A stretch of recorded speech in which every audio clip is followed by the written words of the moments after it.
Do we know how frequently it makes it all the way into the lungs, and how many patients, how many people does it stop and not make it all the way down there?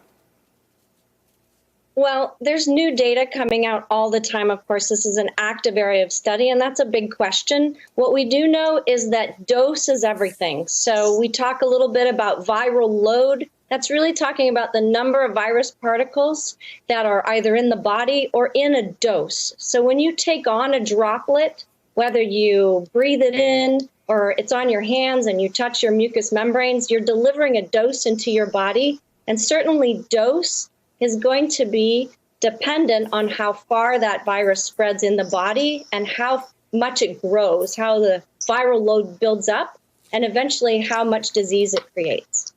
Can I ask you a question about thinking about where we would target the therapeutics? And we can begin with, what are the different places we target new medications to fight the coronavirus? What are the 3 or 4 places? So this coronavirus is infecting respiratory cells, and you mentioned in your video that it's binding to the ACE2 receptor. So there are many potential therapies in our suite, in our toolbox, that could maybe address this problem. One of those could be something that might block the ability of the virus to bind to the host cell receptor. So you mentioned the proteins on the outside of the virus. They're called the spike proteins. They're the key that gets into the lock of the host cell receptor.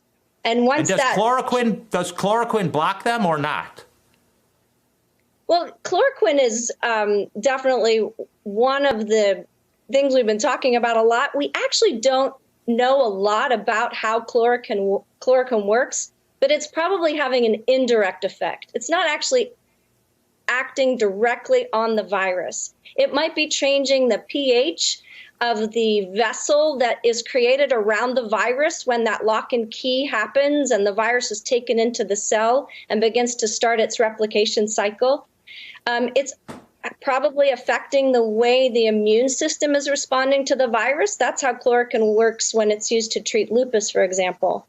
So the danger here is that we don't really know how chloroquine is working.